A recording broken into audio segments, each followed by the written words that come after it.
lakini jasho la mtu halipotei.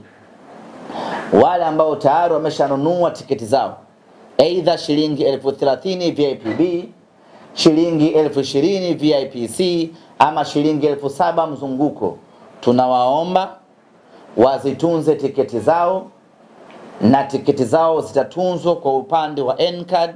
Itakapofika Simba Day watazitumia tiketi hizo kuingilia uwanjani.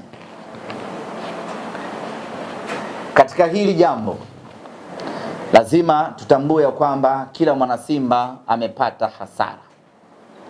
Kwa hiyo asitokee mtu akajibinafsisha hiyo hasara ya kwamba nilishanunua tiketi yangu mimi, sasa itakuwaje?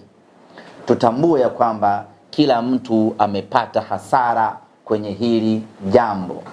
Ipo hasara ya kifedha ambayo klabu inalazimika kuingia. Timu ilikuwa ikae kambi hapa nyumbani kwetu katika kambi yetu ya Mbweni, lakini sasa tunalazimika kusafiri kesho na kwenda kukaa hoteli kwa muda wa siku 5 kujiandaa na hii mechi. Hiyo budget haikuwepo. Kwa hiyo basi kila mwana Simba iko namna ambayo ameathirika kwa namna moja na hii mechi, na kwa mantiki hiyo basi hatupaswi kunyooshana vidole wala kulaumiana. Kila mtu ameathirika, na nini tunapaswa kufanya baada ya watu wote kuathirika? Ni kusimama sasa na kwenda kumshambulia adui ambayo yuko mbele yetu.